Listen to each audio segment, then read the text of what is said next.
한국은 새해가 2번이나 있어서 좋아요. 구정, 신정. 네, 오늘 광야시대 13일차 내용이 66쪽에 보시면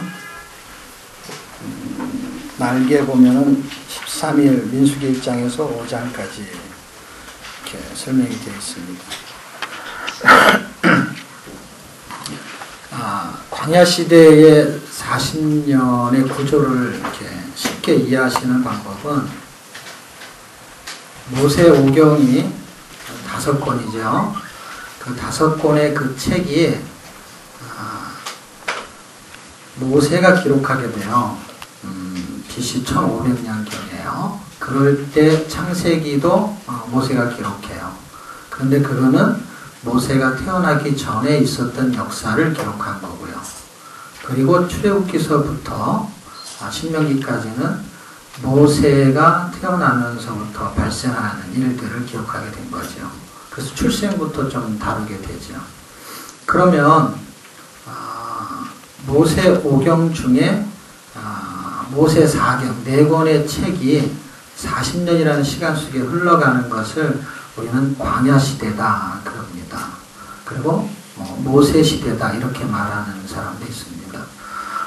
그 40년의 기간 중에 4권의 책의 위치를 잘 이해하시면 되는데 그 4권의 책의 위치 중에서 아주 중요한 게 무엇이냐 할 때 다 중요해요.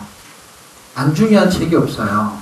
다 중요한데 이제 이해도를 쉽게 하기 위해서 시간수를 늘어뜨려 놓으면은 출애굽을 하면서 시간이 흘러가면서 민수기에서 시간이 끝나요.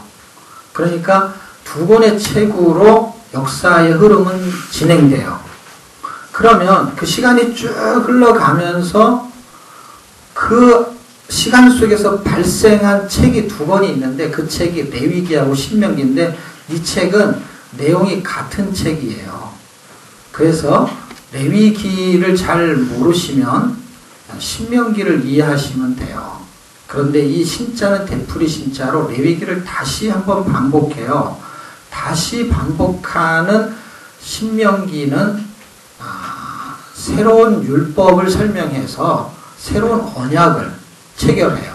그래서 약간 달라요. 그래서 지금 역사를 공부하는 시간에는 출애굽기하고 민수기를 설명하고 레위기와 신명기는 거의 설명을 잘 안 합니다. 그냥 개론 정도만 설명을 해요. 그런데 신명기가 왜 중요하냐면요. 신명기는 되풀이, 2번째 율법, 되풀이기 때문에 똑같은 걸 반복하지만 다른 의미가 있어요.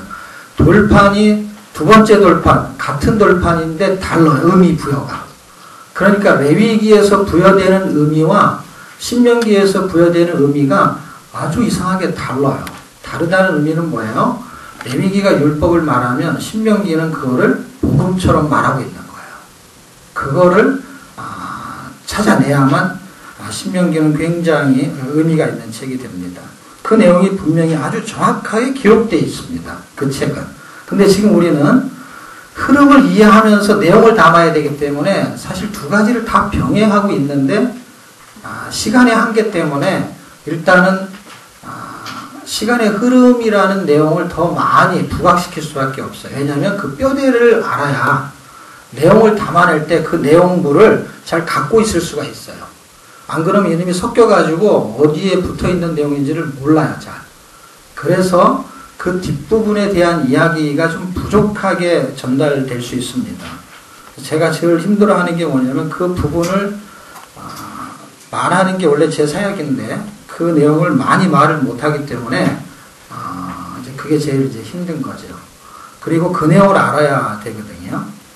자, 그렇지만 일단은 시간의 흐름 속의 구조라도 정확하게 아는 게 일단은 중요합니다. 일단은 그걸 먼저 아셔야 돼요. 자, 그러면 광야시대의 큰 구조의 틀은 어떻게 흘러가냐면 40년의 흐름 속에서 출애굽을 해요. 출애굽을 하면서 출애굽기는 이미 지나갔어요. 그렇죠? 공부도 했고요. 그러니까 민수기로 왔다고 치고 민수기의 내용을 이해하시면 38년을 이해하게 되는 거예요. 아시겠죠? 그래서 민수기가 굉장히 중요해요. 왜냐하면 38년이면 광야시대 전체를 다 말하는 거나 마찬가지예요. 그 의미는 광야시대 그러면은 민수기를 설명해야 된다는 뜻이에요. 나머지는 그 광야시대의 광야 생활을 어떻게 해야 되느냐는 지침서에 대한 내용이지, 그리고 어떻게 광야로 진입했냐에 대한 내용이지. 진입은 출애굽기고 어떻게 광야 생활을 해야 되는 건 레위기고, 그리고 그것을 부가적인 설명으로 신명기가 한 번 더 해주는 거고, 실제적인 생활은 민수기잖아요. 그 민수기를 잘 이해해야 됩니다. 자, 그럼 보세요. 저를 보세요. 민수기가 총 몇 장으로 되어 있죠? 예? 네, 36장으로 되어 있죠. 그러면 36장이라는 것이 짧은 장이 아니에요. 이거를 기억해야 되는데 어떻게 기억하시면 되냐면, 외우려고 하지 말고요. 몸통을 이해하시면 돼요. 몸통을. 그러니까 몸통을 이해한다는 건 뭐냐면, 가운데를 쫙 빼내면요, 양쪽은 그냥 처음과 나중이 되는 거예요. 그렇죠? 그런데 요 민수기는 넘버스잖아요. 그렇죠? 넘버스라는 걸 기억해서, 그러니까 이 체계를 기억하세요. 이 책이 인구를 계수하는 거예요. 조사하는 거예요. 그런데 1장부터 계수가 나와야 안 나와요? 나오죠? 그 다음에 한 번 더 계수가 나와야 안 나와요? 어디에 나오죠?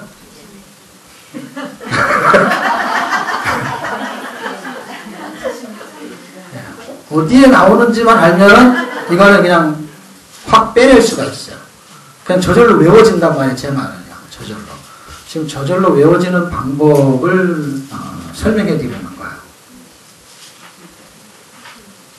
26장이 두 번째 계수를 하게 되죠. 그렇죠? 첫 번째 계수와 두 번째 계수. 잘 보세요. 어떤 연관성이 있는지. 돌판이 첫 번째 돌판이 있고 무슨 돌판이 있죠? 두 번째 돌판이 있죠. 그 다음에 언약도 레위기가 첫 번째 언약이고 두 번째는 뭐죠? 신명기. 그렇죠? 계수도 민수기 1장에서 첫 번째 계수하죠. 그렇죠? 그 다음에 또 한 번 계수하죠. 그걸 뭐라 그래요? 두 번째 계수죠. 그렇죠? 이게 지금 반복하고 있는 게 똑같은 분위기예요. 똑같은 분위기라는 건 뭐냐면, 지금 설명만 약간 다르게 하는 것이지, 복음, 아니, 율법, 복음, 첫 번째, 두 번째, 첫 번째, 두 번째, 첫 언약, 두 번째 언약, 이런 식의 개념. 첫 번째 돌판, 두 번째 돌판은 마음판. 이렇게 되는 거예요. 첫 번째 계수, 두 번째 계수. 이 의미는 앞에 첫 번째 거는 다 앞에 거의 개념이에요. 율법, 첫 번째 돌판. 두 번째는 복음, 마음판. 요 형태로 전개를 시켜가고 있는 건데, 사람들이 눈치를 잘 못 채는 거죠. 그냥 죽었으니까 두 번째 계수했구나. 근데 거기는 굉장한 의미가 포함되어 있어요. 그래서 일단 넘버스로 기억하시고, 두 번 계수한다는 그 의미는 일단 구조를 잡은 다음에 의미로 가야 되죠. 그렇죠? 그래서 일단 구조를 이해하셔야 돼요. 자, 그런 의미가 부여되는 기준에서 구조를 잡아야 나중에도 구조도 잡고 의미도 부여하는데 굉장히 유리하게 됩니다. 무턱대고 외우는 게 아니에요. 지금 제가 성경을 읽으면서 구조를 잡은 걸 설명하는 거예요. 성경을 읽으면서 구조를 잡았다는 게 무슨 뜻이냐면, 의미가 거기에서 딱 꺾인단 말이에요. 의미가 꺾이기 때문에 구조와 의미를 동시에 대입시킬 수 있는 거예요. 이 방식이. 두 가지를 다 함께 먹는 거예요. 안 그러면 따로따로 공부를 해야 돼요. 근데 한 가지도 제대로 안 되면 두 개를 따로따로 한다는 게 굉장히 힘든 시대에 살고 있어요. 우리가. 그런 공부 방식이 너무 많기 때문에, 그래서 두 가지를 한꺼번에 할 수밖에 없습니다. 자, 그러면 26장이 두 번째 계수예요. 자, 그러면 거기서 갈라지겠죠. 갈라지는데 중간을 끊어내야 되니까 둘로 나누면은 결국에는 첫 번째 계수와 두 번째 계수 사이는 1장에서 25장이 되겠죠. 그리고 26장에서 36장까지는 두 번째 계수에 해당되겠죠. 그렇죠? 그런데 두 번째 계수에 해당되는 것은 일단 40년이 거의 끝날 즈음에 기록된 거예요. 그 무슨 이야기냐면, 두 번째 계수를 할 때는 첫 번째 계수의 사람들이 다 죽고 없는 개념을 이해하시면 돼요. 그러니까 40년이 거의 다 지나간 거예요. 38년이 지나간 거예요. 그러니까 36장까지의 이야기는 그 내용은 결론적인 이야기가 될 것이고 이 앞부분에 처음 계수했을 때 서론적인 부분만 잘라내면 가운데를 이해할 수가 있겠죠. 그 처음 지금 66쪽에 보면 민수기 1장에서 5장 그 다음에 67쪽에 보면 14일 날 민수기 6장에서 11장 그렇게 기록되어 있죠. 이틀 동안에 읽어야 되는 그 분량이 어떤 내용이냐면 시내산에 이제 율법 수요를 다 받고 성막을 건축하고 이제는 출발 떠날 준비를 하죠. 그렇죠? 가나안으로 들어가는 과정이 광야 생활이거든요. 그 가나안으로 들어가기 위해서 광야를 출발해야 되잖아요. 그렇죠? 시내산에 머물 수는 없잖아요. 그래서 시내산에서 이제 출발을 해야 되는 준비를 하는데 10장이 지나간다는 거예요. 10장. 그래서 1장에서 10장까지는 준비 작업을 하니까 서론에 해당되는 이 책으로 볼 때 서론에 해당되는 거예요. 그리고 광야를 시내산에서 나와서 광야를 지나서 어디로 가는 게 목적이었어요? 예? 가나안 들어가는 게 목적이었으니까 두 번째 계수를 해가지고 이 팀들은 어디로 들어가냐면 가나안으로 들어가게 되죠. 두 번째 팀들이 가나안에 들어가는 결론에 해당되는 민수기로 말하면 그게 결론이죠. 그러면 몇 장부터 몇 장까지가 본론이 될까요? 이제 11장에서 25장까지. 그러면 외우기 쉬운 방법은 이렇게 외우시면 돼요. 앞에 거 뒤에 거 장수 외우기 곤란하면 그냥 11장에서 11장도 1장이잖아. 11장이잖아. 그래서 25장까지가 38년의 시간이 다 흘러가요. 그러니까 민수기의 이야기는 서론과 결론을 빼면 몇 장이 본론적인 이야기가 될까요? 많아야 11장이나 10장 정도. 그냥 계산을 편안하게 해도. 11장에서 25장이니까. 그러면 한 10여 장 되는 이야기는 민수기의 이야기의 핵심적인 이야기를 10장 정도만 다루겠다는 거예요. 그냥 전혀 내용을 간파하는 거에 들어가가지고 깊이 있는 걸 다루는 건 어려울 수 있지만 전체적인 구조를 잡는 거는 전혀 어렵지가 않습니다. 왜냐하면 내용을 빤하게 쓰고 있기 때문에 그렇습니다. 그 10여 장 되는 이야기가 굉장히 중요한 핵심적인 이야기가 지금 우리하고 연관성 있는 이야기로 전개될 거예요. 그런데 이제 책의 순서는 서론부터 다루잖아요. 그렇죠? 서론. 구조를 잡은 상태에서 이제 서론을 이제 보겠습니다. 왜 서론이 또 중요하냐면 성경은 재미있는 책이에요.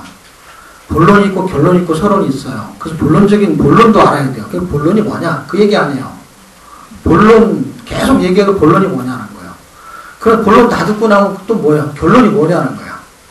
그 결론도 중요하고 본론도 중요해요. 근데 서론은 왜 중요하냐면요. 서론이 성경은 결론이에요. 그러니까 성경은 하나도 안 중요한 곳이 없어요. 다 중요해요. 시내산에 도착해요. 그래서 여기가 1년 3월이라고 써있네요. 2년 3월이라고 해야 되죠? 1년이 지나면 그걸 우리는 2년이라 그러잖아요. 그렇죠? 맞나요? 시내산에 아니죠. 1년 3월이죠. 그러니까 출발할 때를 1년으로 계산을 한 것이죠. 원래는 한 달, 두 달, 세 달 해가지고 12달 되면은 이제 1년 이렇게 해야 되는데 지금 우리의 한국적인 숫자의 개념은 그냥 딱 태어나면 한 살 이러잖아. 그 출발할 때가 0인데 원래는 그냥 1로 계산이 된 거예요. 원년 이렇게 1년 이렇게. 그러니까 그냥 시내산에 도착하기 전에 출발 자체를 원년으로 본 거죠. 그러니까 그냥 원년을 1로 본 거죠. 0년 이렇게 할 수가 없으니까. 1년 1월 15일이죠. 그렇죠? 출발이. 그렇게 출발을 해가지고 시내산에 도착한 게 성경은 3월. 근데 요 계산이 아주 사람마다 좀 달라요. 3월. 그래서 3월달 말까지로 계산하는 사람이 있고 3월 그래서 3월 초로 계산하면 2월 말로 계산하는 사람이 있어요. 그래서 여기서 연대 차이가 있어서 11개월 20일은 그냥 이 기준에서 11개월 20일인 거고 요게 사람마다 약간 계산하는 방식이 약간 틀려요. 그런데 요건 중요하지가 않아요. 그리고 뭐가 중요하냐면 전체적으로 1년이라고 계산하면 거의 정확해요. 얼추 1년이면 누가 봐도 그냥 1년이에요. 근데 날짜를 계속 성경이 쓰고 있으니까 날짜를 대충 계산하니까 이 정도 나오는 거예요.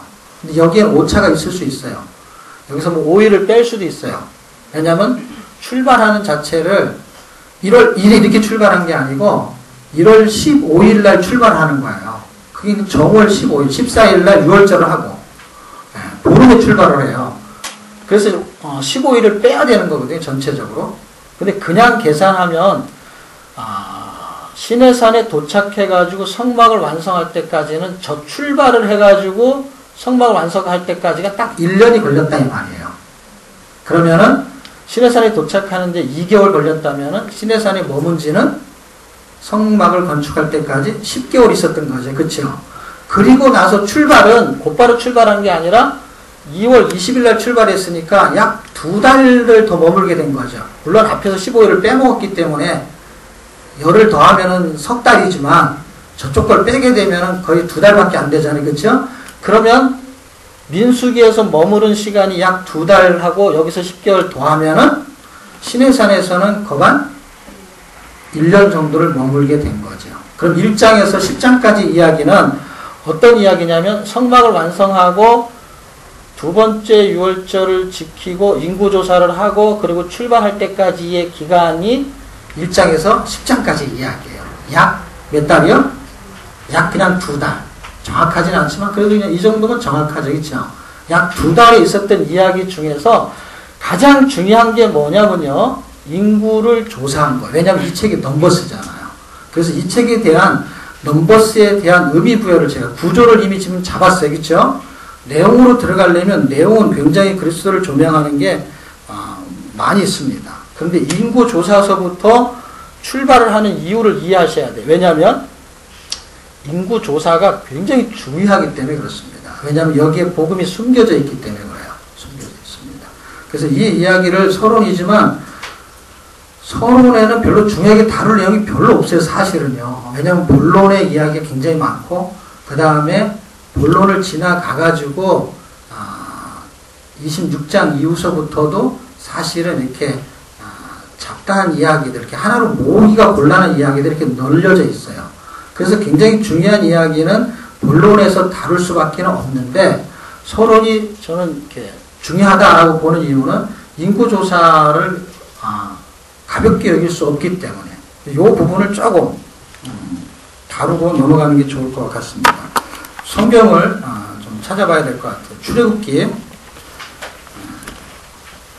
인구조사에 대한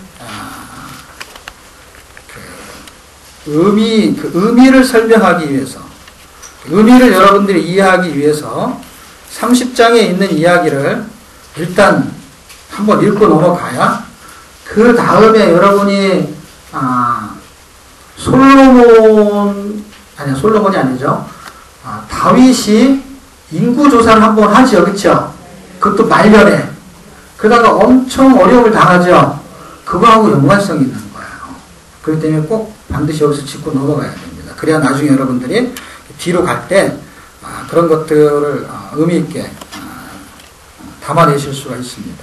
자, 30장 11절부터 16절까지의 이야기가 하나의 테마예요. 그냥 하나의 그 어떤 이야기를 하려고 하는 거예요. 그게 신약시대에 오면 이게 성전세가 돼요. 성전세를 보통 반세겔 내죠. 그렇죠? 그 반세겔이라고 여기 기록되어 있죠. 13절.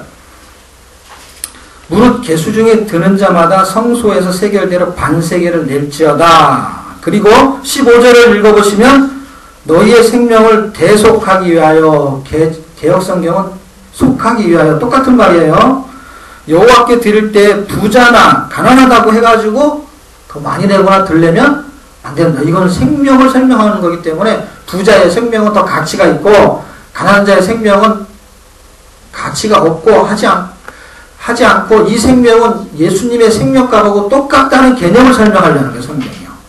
그러니까 돈으로 속전을 드리지만 돈에 있지 않은 거예요. 생명은 하나님한테 있는 걸 설명하려고 하는 거예요. 엄청난 의미를 갖고 있는 거예요. 그런데 그게 하나님께 있다라는 기준을 설정하고 설명하기 위해서 하나는 온역이라는 걸 발생하는데 개정성경의 온역은 질병으로 나와 있고요. 그리고 사무엘하 24장에 가면 거기에서는 전염병으로 나와 있죠. 전염병. 그게 온역이나 질병이나 전염병이나 같은 의미예요. 이게 돌림병인 것이죠. 이렇게 질병을 통해 가지고 사람들이 죽어나가는 거예요. 질병인데 죽는 질병이죠. 감기 정도가 아니죠. 그래서 생명을 다루는 거야. 이 질병은 죽는 거를 말하는 거고요. 16절에 보면 너는 이스라엘 자손에게 속전을 취하여 회막 봉사했으라. 이게 성전세로 정해지고 성전이 유지가 되기 위한 거예요. 생명이면서 겉으로 나타나는 거는 그 돈으로 성전이 유지가 돼. 결국은 뭘 말하는 거냐면요. 성전세가 생명이기 때문에 성전이 유지된다는 것은 성전세 자체가 성전을 의미하는 거예요. 성전. 예를 들어 성전세를 안 내면 성전이 유지가 안 될 거 아니에요. 그렇죠? 유지가 안 되니까 돈으로 세금을 내면 성전에 뭐 기름도 떼고 재물도 사고 뭐 그럴 거 아니에요. 그런데 그 자체가 성전이 유지되는 그 자체가 성전이 이렇게 움직이는 거잖아요. 활동하는 거잖아요. 그것이 의미하는 게 뭐냐면 생명의 의미가 부여된 부수적인 설명인 거예요. 그러니까 원초적인 거는 성전으로 세워진다는 의미를 갖고 있는 거예요. 그래서 계속 성전세를 내고 성전이 유지되게 만드는 거예요. 계속. 예. 자, 12절에 한 절만 여러분 성경 있는 걸로 그냥 같이 읽겠습니다. 시작. 내가 이스라엘 자손의 수요를 따라 조사할 때에 조사받은 각 사람은 그 생명의 속전을 여호와께 드릴지니 이는 그 계수할 때에 그들 중에 온역이 없게 하려 함이니라. 사람의 숫자를 계수하는데 속전을 드리지 않으면 온역이 발생해가지고 사람이 죽는다라는 거를 지금 성경이 설명하려고 하는 거예요. 사람 숫자 세는데 한번 세면은요 반세기씩 돈이 나가는 거야. 그런데 이게 우리나라의 역사 속에서 이런 걸 뭐라 그러냐면 인두세라고 그러죠. 인두세. 사람 하나씩 계산하게 되면 사람이 계산을 안 하면 돈 안 내도 되지만 계산이 되면 어떻게 돼요? 돈을 내야 되는 거예요. 세금을 내야 되는 거예요. 그런데 성경은 그거를 뭘로 지금 설명하냐면 생명으로 설명하고 있는 거예요. 하나님께로부터 난 자, 이게 생명인데 그 생명은 속전을 지불하지 않은 거는 생명이 아닌 것으로 보는 거예요. 죽음은 사망이니까. 속전이 지불돼야만이 하나님의 생명이 되는 거예요. 왜? 성전이니까. 지금 성전하고 연결되고 있는 거예요. 그냥 인두스하고 다른 거예요. 이거는 그 사람의 생명이 뭐하고 연결되는 거예요? 성전하고 연결되잖아요. 성전. 성전이 유지가 된단 말이에요. 속전으로 드려지지 않은 생명은 하나님의 참 성전이 아니다 이 말을 하는 거예요. 지금 성경이요. 그거에 대한 그림자가 흘러가고 있는 거예요. 이것이 뒤로 지나가면 점진적으로. 출애굽기 먼저 읽어본 거예요. 일단은 여기에서 먼저 말해놓고 지나간다는 거야. 자, 출애굽기 읽었어요. 온역 읽었어요. 그 다음에 사무엘하로 가요. 정말 그런 일이 발생했냐? 발생한 거예요. 그리고 민수기로 갈 거예요. 자, 민수기는 출애굽기와 사무엘하 중간에 있어요. 그런데 그런 일이 정말로 발생한다는 거야. 사무엘하 24장 마지막 장이죠. 24장의 이야기는 인구 조사에 대한 이야기예요. 24장 1절을 읽으시면 인구 조사를 이야기하고 4절도 인구 조사에 대한 이야기를 해요. 참 재밌게도 인구 조사를 하는 거를 막 반대해요. 신하가. 그런데도 막 인구 조사를 해요. 그리고 결론은 인구 조사를 하고 결론이 자 보세요. 인구 조사를 하고 결론이 뭐냐면 인구 조사 때문에 사람이 죽죠. 그렇죠? 그리고 여기서 말하는 거는 개역 성경에는요. 온역이라고 나와요. 자, 보세요. 아까 출애굽기 읽을 때도 개혁성경에는 온역이라고 나와요. 그렇죠? 근데 개정성경에는 질병이라고 나와요. 그리고 사무엘 하의 개정성경에는 온역을 전염병으로 나와요. 그래서 사람들을 헷갈리게 해서 정확한 초점을 못 잡게 만드는 그런 이상한 일을 벌여놨어요. 번역이 틀린 거는 절대로 아니에요. 그렇게 번역할 수 있어요. 얼마든지요. 그런데 신학을 공부 안 하고 신학을 공부했어도 그걸 그렇게 자세히 보는 사람이 드뭅니다. 그 무슨 얘기냐면요. 일반적으로 성경은 같은 단어를 쓸 때 이해도가 높은 거거든요. 의미가 같아도 이해가 금방 되는 거잖아요. 그런 것처럼 학습이 부족한 상태인 사람일수록 단어를 같이 써줘야 되거든요. 의미가 같으면. 근데 지금 이거는 같은 거를 좀 다르게 쓰고 있잖아요. 그렇죠? 같은 걸 다르게 쓰고 있다는 것은 설명하는 사람도 설명하기가 힘든 거예요. 왜냐하면 이걸 설명을 해야 되니까 성경을 대조해야 되는데 대조하지 않으면은 이해도가 떨어지는 것이죠. 그만큼 설명이 길어지게 되는 거예요. 근데 그냥 우리가 온역으로 돼 있든 전염병으로 돼 있든 어쨌든 뭔가 이것을 통해 가지고 무슨 일이 발생했냐면 사람들이 죽기 시작했다는 거예요. 근데 원인은 인구 조사였고 그런데 속전을 지불하지 않으면 어떻게 된다는 거예요? 온역이 발생한다고 했죠. 여기에 속전이 지불됐어요? 안 됐어요? 안 됐어요. 성경에 속전이 지불됐다는 얘기가 안 써있단 말이에요. 왜 제가 이 두 개를 보고 민수기를 보려고 하냐면 민수기에는 속전이 지불되거든요. 놀랍죠? 그러니까 여기서 죽어나간 것은 출애굽기에 말한 대로 된 거야, 안 된 거야? 된 거예요. 그래서 여기를 먼저 읽고 민수기로 가려고 하는 거예요. 그만큼 성경은 뭘 설명하려고 하냐면 인구를 계수할 때 그 인구에 계수된 사람이 어떤 사람이냐는 거예요. 자, 보세요. 제가 지금 설명하려고 하는 데를 붙잡아 놓으시고 출애굽기를 한번 더 보겠는데요. 12장. 지금 오늘 불쌍한 사람들이 많잖아요. 내일부터 구정 연휴라. 네, 그래서 오늘 오신 분들은 보너스로 설명을 하는 거예요. 엄청 큰 보너스예요, 이게요. 네.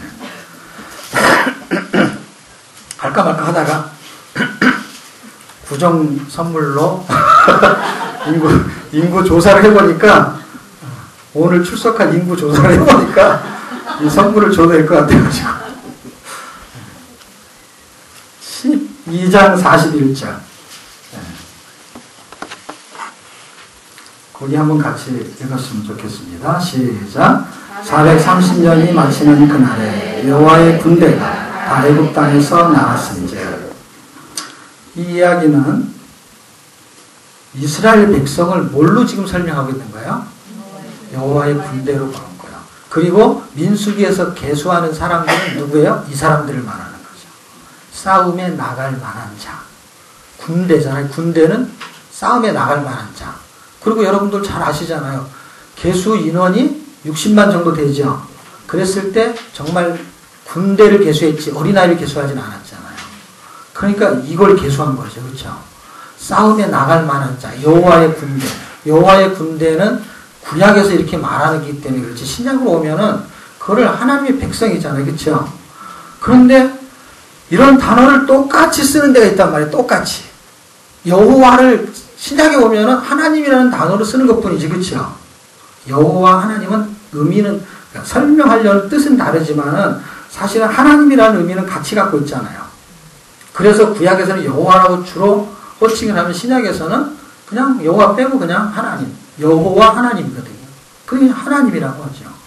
그랬을 때 하나님의 군대 그러죠. 그렇죠? 그 하나님의 군대 대장이 어디에 뜨냐면 여호수아서 앞에 등장할 때 개혁성경은 군대 장관이라 그러죠. 그렇죠? 그 군대 장관은 개정성경의 군대 대장이라 그러죠. 저는 그냥 몰라요? 개정성경을 읽는 거 맞죠, 여러분? 요새는 개정성경 읽잖아요. 장관이나 대장이나 그 똑같은 말이에요. 그거는 그래도 덜 헷갈리죠. 그러면 여호와의 군대 대장이 왔다면 이 군대의 대장이죠. 눈으로 볼 때는 여호수아가 군대 대장이에요. 실제 그 당시에는 누가 대장이냐면 여호수아예요. 여호수아가 인도자잖아요. 근데 그 위에 진짜 대장이 누구냐요? 여호와의 군대 대장이 진짜 있는 건데 그분은 예수 그리스도예요. 근데 예수 그리스도로 설명해야 되는데 사람들이 예수 그리스도 설명을 잘 안 해요. 그냥 천사나 아니면 사자 이런 식으로 설명해요. 근데 그 그리스도가 뜨고 있는 거예요. 그리스도가 대장으로 오시는 거예요. 그리고 실제 우리가 찬송가나 복음송가에 노래 부르잖아요. 대장 대신 그리스도. 그리고 디모데 전서 후서 어딘지 잘 기억이 안 나는데 아니면 거기가 아니면 다른데. 근데 거기가 맞을 거예요. 왜냐하면 디모데에게 군사로 모집한 자란 나오죠, 그렇죠? 그러니까 우리는 뭐예요? 여호와의 군사. 여기는 군대라고 그러고 우리한테는 군사라고 그러는 거예요. 용어 자체가. 그걸 모아놓으면은 군사가 모아진 단체를 군대라 그러는 거예요. 그러니까 여호와의 군대, 하나님의 군대, 그리스도의 병사라고 써 있어요. 개정성경에는 병사. 그러니까 거기에 대장은 누구예요? 군사로 모집한 자를 기쁘시게 해야 된다는 것이죠. 그런데 그 군사를 계수할 때에 너는 내 군인이야. 내가 너를 모집했어. 라는 것이 하나님의 자녀, 하나님의 백성이라는 단어하고 같은 의미를 갖고 있는데 그때 어떻게 해서 하나님의 군대가 되고 어떻게 해서 하나님의 군사가 되고 병사가 되고 하나님의 자녀가 되냐 할 때 그것은 그리스도가 희생된 속전을 치렀기 때문이다 라는 것이에요. 그리고 출애굽해서 이렇게 발생해서 그들이 애굽 땅에서 나왔은즉 할 때는 한 가지 표적인 유월절 어린 양 예수 그리스도가 이미 죽었기 때문이고 그 피로 발생한 거예요. 그것을 뒤에서 계속 뭘 설명하냐면 그것은 이미 속전이 지불된 것이다라는 걸 설명하려고 하는 거예요. 30장에 가서 그리고 민수기에 가서 그리고 사무엘 하에 가서도 그 설명을 반복하고 있는 거예요. 왜? 성전을 말해야 되니까. 아까 제가 성전을 계속 이야기하잖아. 이건 그냥 세금이 아니고 속전인데 그 속전이 뭐하고 연결된다고 했죠? 성전하고 연결된 거예요. 그것이 참 성전인 하나님의 생명을 말하는 거란 말이에요. 이렇게 속전이 지불되지 않으면 하나님의 군대도 아니고 군사도 아니고 하나님의 백성이 아닌 거예요. 그렇게 진행되는 것을 보여주려고 지금 사무엘 하를 지금 보려고 하는 거예요. 이제 사무엘 하로 가봅시다. 사무엘 하에 가면 이야기의 진행은 여호와의 사자가 등장해요. 거기도요. 근데 여호와의 사자가 등장하는데 16절 하고요. 그리고 19절에 보면은 여호와의 명하신 바. 그래서 여호와께서 등장을 하세요. 어떤 사건이 있고 인구조사와 온역, 전염병이 발생하고 나서 누가 뜨냐면 여호와의 사자 뜨는데 그거를 성경은 뭐라 그러냐면 여호와의 명하신 바. 어떻게 하면 온역이 끝일 수 있냐 이걸 지금 설명하려는 거야. 그럼 이거는 잘 보세요. 아까 출애굽기부터 출발한 것이 여호와의 군대예요. 그것을 계수할 때는 속전을 지불해야 돼요. 근데 지불된 거예요? 안 된 거예요? 사실은. 아니, 출애굽 당시에 예수 그리스도의 피가 속전인 거예요. 그것을 그 속전인 걸 설명하기 위해서 돈으로 내면서 성전이 유지되는 것을 율법으로 보여주고 있는 거라 이 말이에요. 이미 지불된 건데 그것이 점진적으로 드러내려고 하는 거예요. 그러면서 이제 성전이라는 것이 가시적으로 이제 성막이 아닌 성전, 더 완성된 모형도로 등장하는 그 성전을 더 확실하게 설명하기 위해서 똑같이 반복되는 거 잘 보세요. 인구 개수 나오죠. 전염병 나오죠. 그 다음에 뒤에 가면 뭐가 나오는 거예요? 성전 터가 여기서 결정되어지죠. 아라우나 타작마당에서 지금 어떻게 해서 온역이 멈추냐? 이 일을 했을 때 온역이 멈춘다는 거예요. 속전을 지불해야만이 온역이 멈춘다 이 말이에요. 속전이 지불 안 되면 온역으로 사람이 죽는다는 걸 설명하려고 있는 거예요. 그럴 때 여호와의 사자, 여호와의 명하신 대로 여호와께서 말하신 대로 해야만이 온역이 멈춘다 이 말이에요. 병원에 가서 치료를 받아서 낫는 게 아니고 이 속전 생명의 구원은 예수 그리스도인 성전으로 말미암아 그리고 예수 그리스도가 속전으로 죽으셔야만 세워지는 성전. 그래서 성전터가 여기서 결정되어지고 여기서 번제를 드리게 되죠. 번제. 속전이 예수 그리스도가 죽으시는 게 속전이라는 것을 드러내시는 거죠. 자, 디모데 속전에 대한 이야기를 하나 찾아보겠습니다.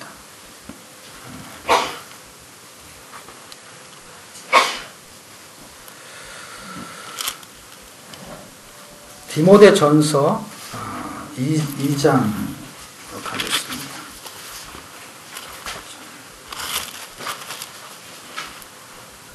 2장 4절, 5절, 6절 보면은 그리스도, 예수 이렇게 설명하고 6절을 속전이 나오는데 그 부분만 읽겠습니다. 디모데 전서 2장 4절부터 구원의 진리를 설명하는데 그 구원의 진리로 연결되는 분이 사람이신 그리스도 예수라 하는 게 5절까지 설명하고 있고 그것이 속전으로 연결된단 말이에요. 속전. 6절만 같이 읽겠습니다. 시작. 그가 모든 사람을 위하여 자기를 속전으로 주셨으니 기약이 이르면 증거할 것이니라. 예수 그리스도의 속전을 지금 설명하려고 사무엘하 24장까지를 지금 보게 된 것입니다. 그게 성전이고 그리고 번제로 성전으로 세워진다. 예수 그리스도가 번제로 드려져야만 된다. 그래서 사무엘하 24장 21절에 단을 쌓아 백성에게 내린 재앙을 그치게 하려 함이로라.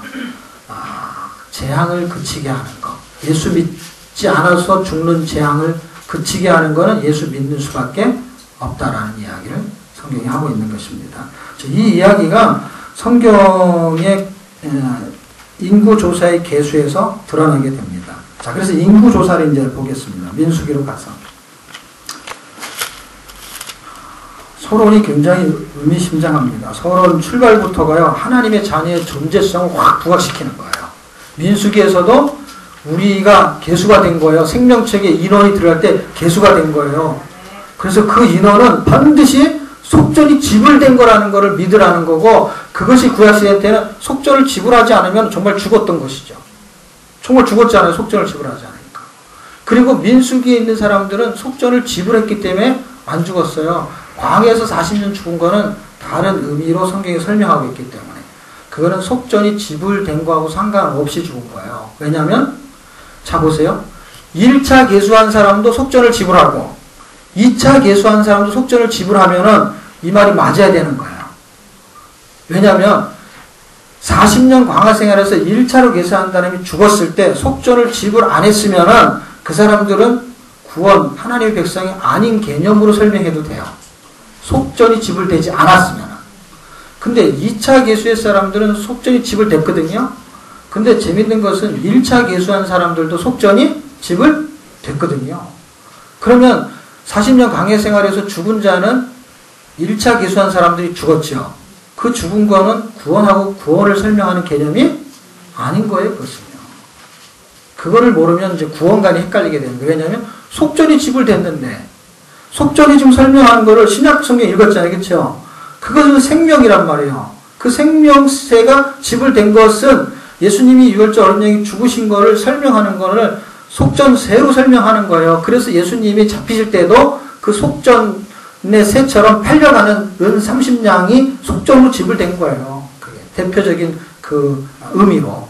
그러니까 반드시 속전이 지불됐기 때문에 의미가 다르게 해석해야 되는데 이렇게 줄거리에 오는 그 의미의 핵심을 모르면 해석이 묘한 거예요. 그 사람들은 예수를 안 믿거나 그 사람들은 구원을 못 받았거나 이렇게 잘못 해석할 수 있고 여호수아 갈렙만 달라 예수를 믿었구나 이렇게 착각할 수 있는 건데 절대 그렇지 않습니다. 그렇지 않은 이야기는 신약에 가면 더 자세히 설명할 수 있어요. 두 가지 형태로 나타나요. 두 가지. 예수는 믿었지만 육신에 속한 사람이 있어요. 그래서 서신서가 기록된 거예요. 서신서는 계속 예수 믿은 사람한테 이상한 뉘앙스를 풍기잖아요. 왜? 새 사람이 된 건데 새 사람을 입으라, 옛 사람을 벗어라를 계속 반복하잖아요. 땅의 것을 생각하지 말고 하늘의 것을 생각하라. 너는 십자가를 통해 가지고 구원을 받았는데 왜 십자가의 원수로 행하느냐? 그런 이야기가 다 서신서잖아요. 그러니까 그런 내용이 묻어나는 게 광야 시대의 이야기예요. 왜? 광야 시대의 이야기는 광야 교회이기 때문에 그렇습니다. 그러니까 현대교회나 광야교회는 똑같잖아요. 현대교회 예수 믿는 사람들은 그럼 죄 안 짓습니까? 잘못 안 합니까? 아니잖아요. 그렇죠? 그런 것처럼 광야 교회를 통해서 나 자신을 바라볼 수 있는 굉장히 중요한 대목이란 말이에요. 사도행전 7장을 하나 보고 민수기를 볼게요. 사도행전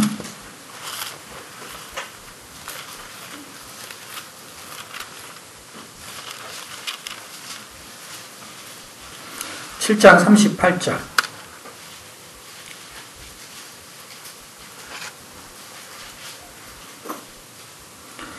자, 거기 한번 같이 읽어요. 시작. 시내산에 말하던 그 천사와 및 우리 조상들과 함께 광야교회에 있었고 또 생명의 돌을 받아 우리에게 주던 이 사람이라.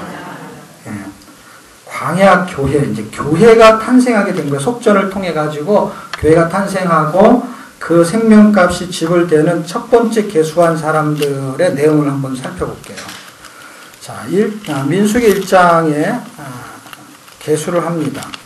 그리고 나서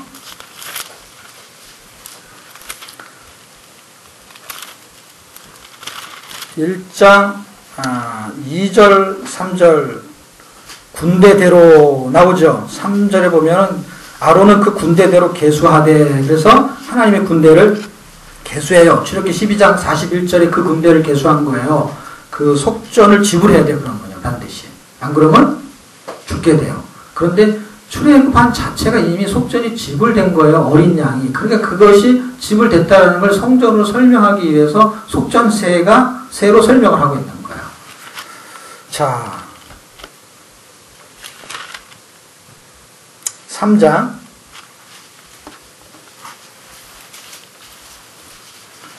39절에서 51절까지의 내용이 그 속전세를 설명하려는 거예요. 속전.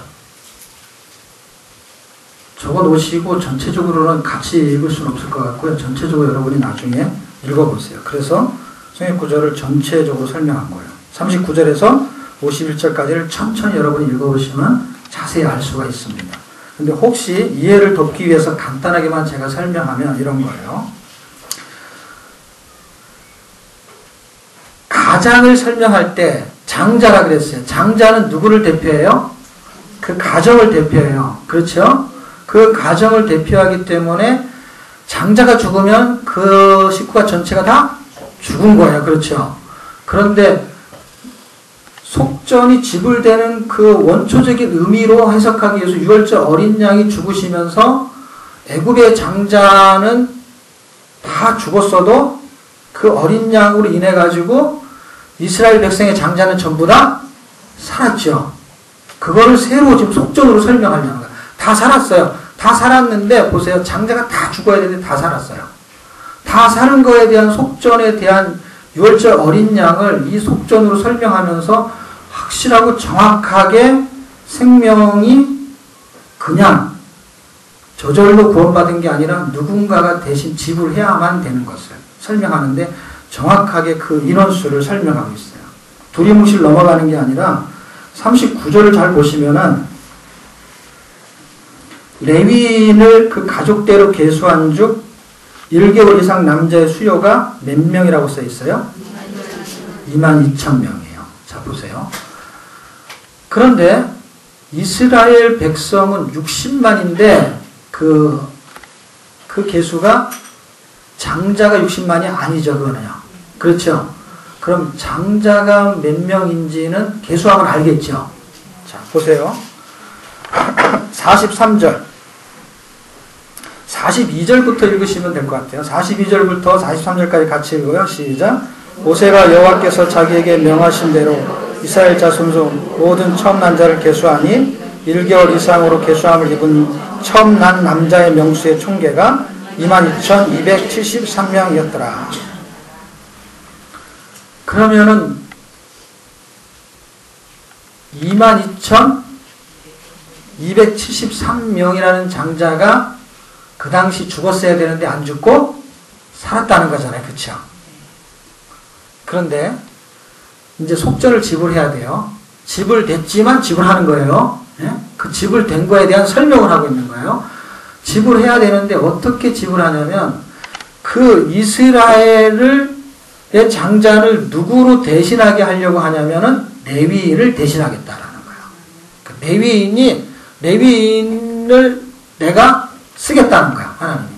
죽어야 되는 거고 죽어야 되는 거니까 그것은 내 것이라는 거예요. 그 생명의 주인은 내 것이다 이 말이에요. 그리고 레위인을 쓸 때 3장과 6장 그리고 3장 6장 사이를 잘 읽어보시면 여러분이 레위인을 선택하면서 초태생의 죽음 처음 것은 죽었어야 되는 거니까 네 생명이 아니고 내 생명인데 그 생명을 레위인으로 대신하겠다라고 했어요. 그건 내 생명이다. 니네 생명이 아니다. 그럼 레위인으로 대신하겠다는 것은 이스라엘 생명 전체가 누구 거라는 거예요? 하나님 거라는 거예요. 왜냐하면 대명사를 쓰는 거니까. 한 명이 죽으면 다 죽은 거예요. 그게 하나님 것이면 전체가 하나님 것인 거예요.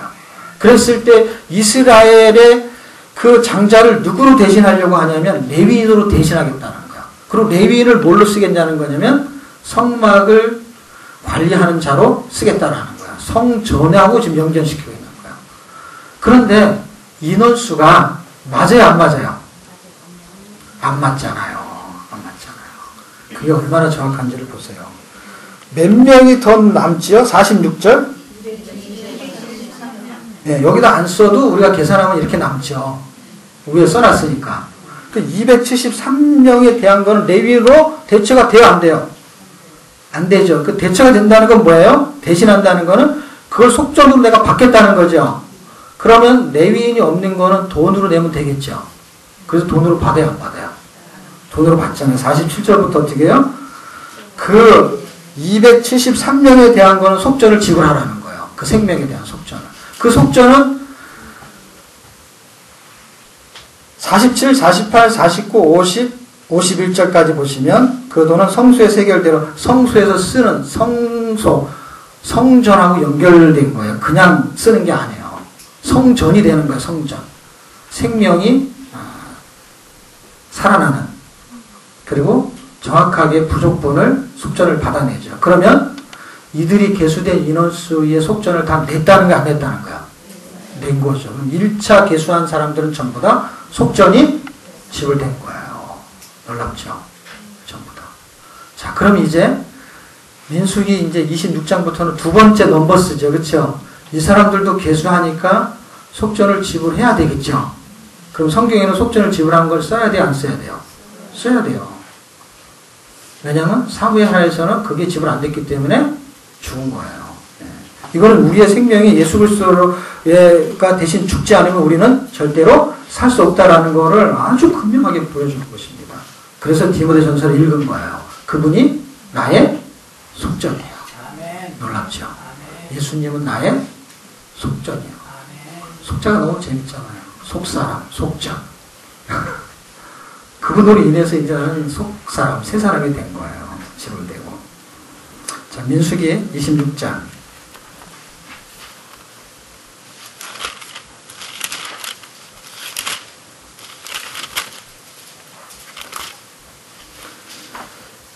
(26장 2절) 보면은요, 싸움에 나가는 자를 계수하라 해서 계수해요.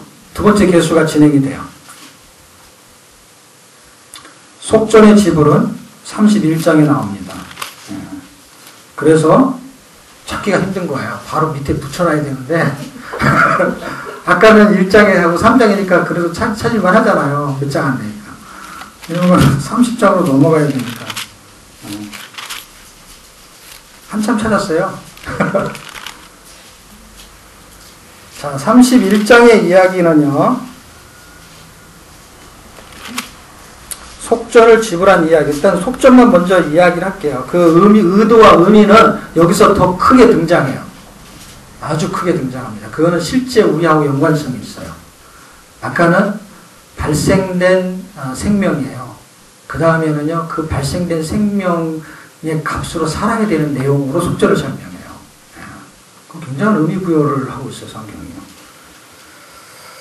자, 49절을 한 절만 한번 읽어봅시다. 49절만. 같이. 31장. 민수기 31장 49절. 찾으셨어요? 시작. 그에게 고하되 당신의 종들의 용서란 군의를 계수한즉 우리 중 한 사람도 충나지 아니하기로. 계수한즉, 여기는 보세요. 사람 계수하는데 충나지는, 계수해가지고 속전 안 내면 그냥 목숨이 나가라는 거예요. 굉장히 중요한 거예요. 그리고 우리가 생각할 때는 굉장히 하찮은 일이에요. 왜냐하면 사람 숫자 잘못 센다고 해서 뭐 좀 실수할 수 있어도 사람이 죽기까지 할 수는 없잖아요. 근데 여기에는 굉장한 의미 부여가 있는 것이죠. 50절 또 한번 읽어요. 시작. 우리 각 사람이 얻은 바 금 폐물 곧 발목걸이, 손목걸이, 인장반지, 귀걸이, 팔걸이 등을 여호와의 예물로 우리의 생명을 위하여 여호와 앞에 속죄하려고 가져왔나이다. 예. 지금 왜 이 이야기를 하냐면 속전으로 드리려는 거죠. 속전으로. 속하기 위해 속전이요. 왜냐하면 앞에 이야기를 다 해놨기 때문에 여기서는 이게 속전이라는 걸로 다 이해가 되고 있는 거예요. 속전으로. 51절부터 그것을 다 취했어요. 도합 52절 끝에 보면 16,753겔이니 세겔로 설명하고 있어요. 그렇죠? 이게 지금 성전세를 세겔로 받거든요. 53절을 보면은요. 군인들이 각기 자기를 위하여 탈취한 것이니라. 이 세 성전세를 내기 위해서 그들이 그 물질들을 얻어왔는데 탈취했다 그랬어요. 탈취했다. 요게 이제 생명값이 삶으로 연결되는 이야기의 의미를 부여하는 거거든요. 자, 일단 이제 이렇게 정리를 하고 갑시다. 인구수에는 속전을 반드시 내야 되고, 그 속전은 디모데 전서에 있는 말씀처럼 그것은 예수 그리스도가 속전으로 지불되어야만 하고, 그것을 구약에서는 그림자로 보여주니까 실제로 그런 것들을 해야 되죠. 그렇죠? 해야 되니까 민수기 3장과 31장에 첫 번째 계수할 때와 두 번째 계수할 때 속전을 지불해요. 그리고 속전을 지불해야 되는 기준은 출애굽기 30장에 기록해 놓았고, 그대로 안 된 모델 케이스는 사무엘하 24장에 기록되어 있고, 그것은 뭐하고 연결되냐면 다 성전하고 연결되어 있다는 거예요. 성전. 서로는 여기까지만 해야 되겠네요. 의미 부여를 시간이 되면은 이게 광야 생활하고 같이 맞춰서 이게 25장에 있는 이야기를 31장에서 하고 있는 거거든요. 그렇기 때문에 본론이 들어갈 때 거기서 다뤄야 의미가 있을 것 같아요. 자, 그러면 인구 조사가 그렇게 중요하다는 걸 알게 되었죠. 인구 조사한 레위인을 6월절 어린 양으로 구원받은 이스라엘 백성을 대신하겠다가 하는 거를 레위인을 쓴 거예요. 레위인을. 그래서 레위인을 하나님이 민수기 3장에 읽으면 내가 구별시키겠다라고 했어요. 근데 레위라는 뜻이 무슨 뜻이냐면 연합이라는 뜻을 갖고 있어요. 그러니까 하나님과 연합하는 게 구분시키는 이름을 내포하고 있죠. 구원은 구별시켜. 그래서 레위인을 구별시켜요. 그리고 그것은 어린 양으로 구원받은 거에 대표성을 쓰니까 결국은 구원을 말하는 게 구원을. 속전이 지불된 구원이에요. 그러니까 우리가 내제나 했을 때 레위 제사장 나신 앞자를 딴 게 굉장히 의미가 있는 거예요. 이게 실제 레위인이 구별된 것은 초태생의 죽음을 구별한 거기 때문에 그걸 대표성을 띠기 때문에 레위인은 이미 구원받은 사람의 이름에 별칭을 쓰고 있는 거예요. 그 지파 이름이면서. 그런데 거기에서 제사장이 나오잖아요. 그렇죠? 근데 그것이 우리로 보면 왕 같은 제사장이에요. 우리가. 그러니까 하나님이 구별시켰어요. 레위인처럼 우리를. 그리고 우리를 왕 같은 제사장처럼 사용하기를 원하세요. 그랬을 때 우리의 다짐이 뭐냐면 나시린처럼 살아야 된다는 거예요. 어떻게?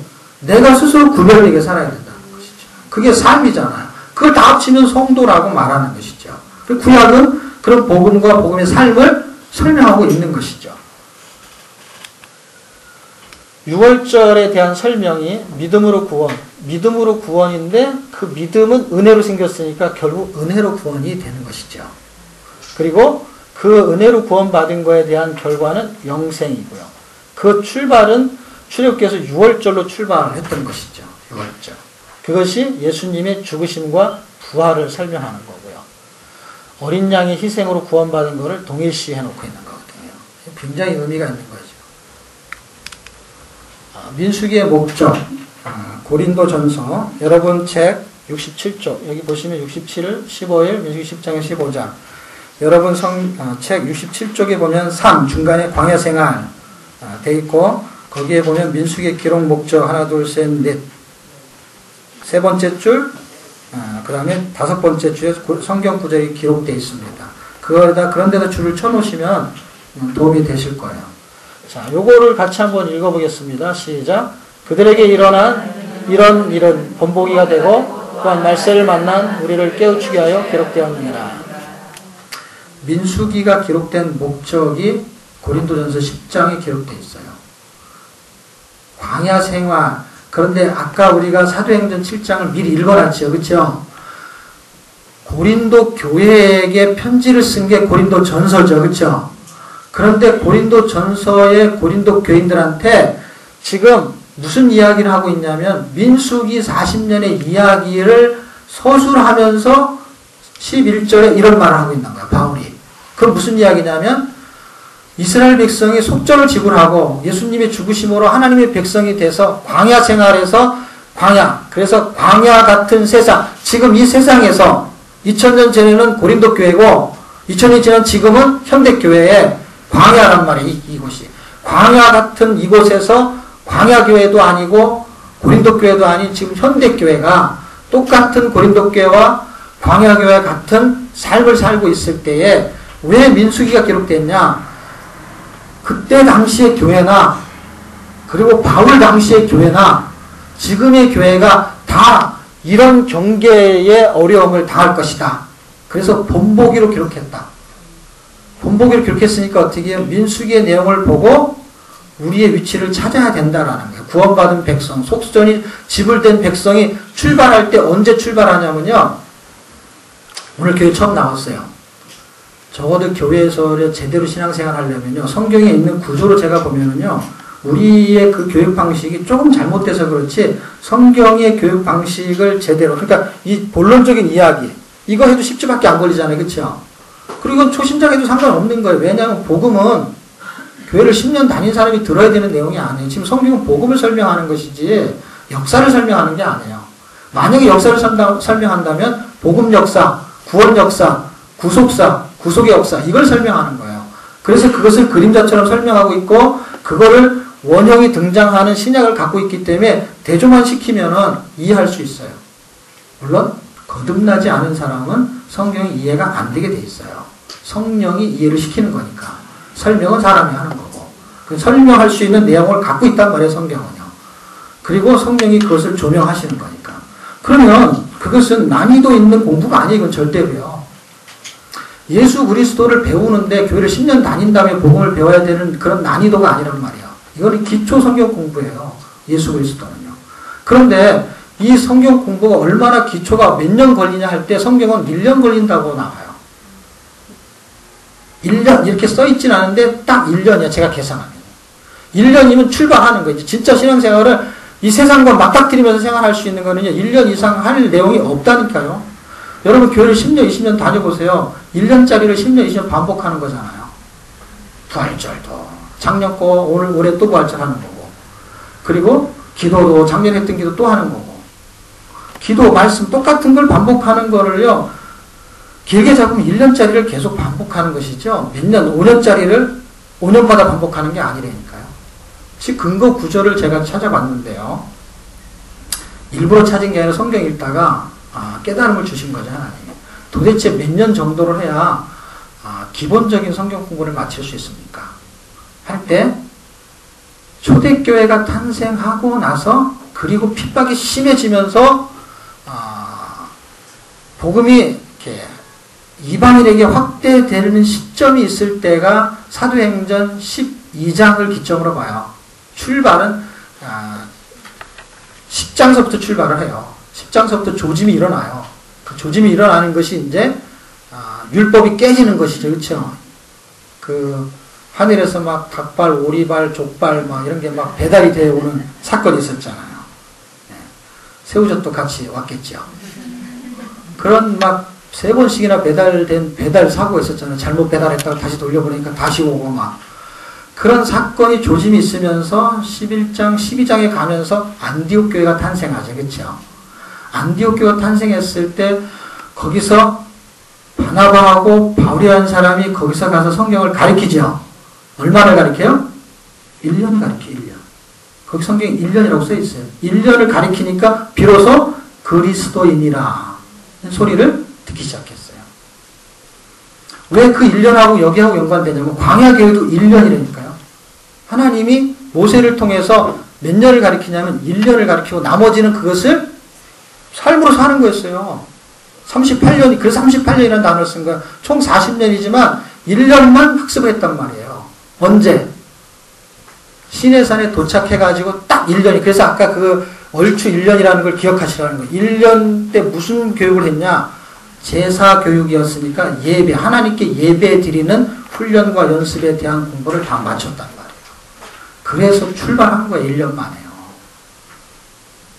그리고 레위 제사장 나신에 설명하고 그 하나님의 백성, 속전이 지불된 백성은 이렇게 살아야 된다라는 언약서를 받고 공부를 다 했단 말이에요.